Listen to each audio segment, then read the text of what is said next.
Boa tarde a todos. Meu nome é Isabela Sintra e eu vou apresentar para vocês o nosso trabalho intitulado Obtenção de nanofibras poliméricas via eletrofiação de blendas de pan-lignina.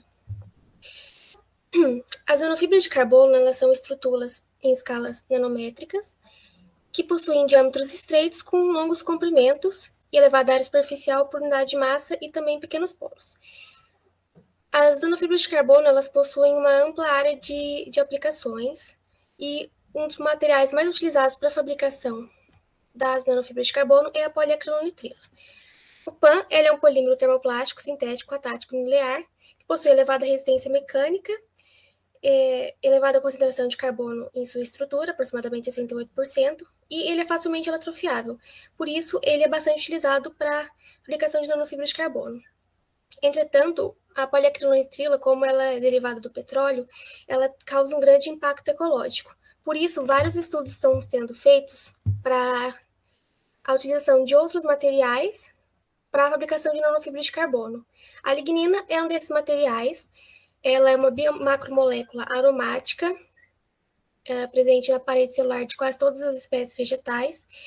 Ela possui um grande teor de carbono fixo em sua estrutura, além de ser amplamente disponível e ser um material ecologicamente correto. Por isso, ela é vista como um substituinte bastante vantajoso para a poliacrilonitrila.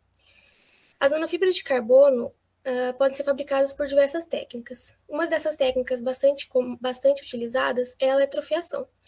A eletrofiação, quando comparada com as outras mais convencionais, ela é bastante vantajosa. Ela traz benefícios como ser de fácil utilização, possui um baixo custo e produz fibras com diâmetros de dezenas e centenas de nanômetros. Visto isso, o presente trabalho ele tem como objetivo o estudo da obtenção de nanofibras de carbono, nanofibras poliméricas para a fabricação de nanofibras de carbono, utilizando como precursor uma blenda de PAN e lignina. Os materiais utilizados foram o solvente dimetilformamida, que é o DMF, e foram utilizados os polímeros poliacrilonitrila, a PAN e a lignina Kraft. A lignina proveniente do processo Kraft ela foi previamente purificada para a execução desse trabalho. A metodologia. A eletrofiação das nanomantas ela foi feita primeiro com a solubilização dos polímeros para a formação da blenda, onde o PAN foi dissolvido em DMF por 1 hora e posteriormente foi acrescentada a lignina Kraft, permanecendo sobre a agitação mecânica por mais 2 horas. Nesse trabalho foram estudadas a eletrofiação de 5 blendas de pan-lignina com diferentes razões de pan-lignina, sendo de 90-10, 80-20, 70-30, 60-40 e 50-50, com a quantidade de polímero em solução sendo mantida fixa de 15%. Para a eletrofiação, foi utilizado o equipamento mostrado na figura, que é composto de uma seringa de vidro de 20 ml, uma bomba de fluxo para ejetar a solução, uma fonte de alta tensão e um coletor aterrado. Nesse processo, é gerado um campo elétrico entre a seringa, que é ligada à fonte de alta tensão, e o coletor aterrado, e nesse campo elétrico, quando a solução é ejetada, ela faz a formação de pequenas fibras, né, que são depositadas no coletor. Bom, aqui na tabela são mostradas as blendas que foram utilizadas e em quais tensões foram estudadas para cada uma delas. Cada uma foi utilizada 2 tensões diferentes. A partir da manta com 30% de lignina, foi necessário utilizar uma tensão um pouco mais elevada do que as 2 primeiras, pelo fato de uma tensão mais baixa não ter gerado as fibras. As variáveis que foram mantidas fixas do processo foram a vazão de 0,05 ml por minuto, a distância de trabalho, que é da ponta da agulha até o coletor aterrado de 10 centímetros, e uma rotação do cilindro de 36 RPM. Como forma de caracterização, foi utilizada a microscopia eletrônica de varredura, onde as nanomantas eletrofiadas foram cortadas em dimensões de 1 por 1 centímetros e colado em fita de carbono dupla face e recobertas com ouro. Aqui é mostrada a microscopia de todas as mantas. foi possível ver que com os parâmetros utilizados, as amostras 3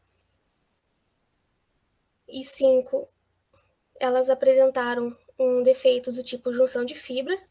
A amostra 2, ela não está apresentada aqui, mas ela apresentou o mesmo tipo de defeito que a amostra 3. As amostras 7 e a amostra 9, elas também apresentaram o mesmo tipo de defeito, sendo, porém, em menor quantidade.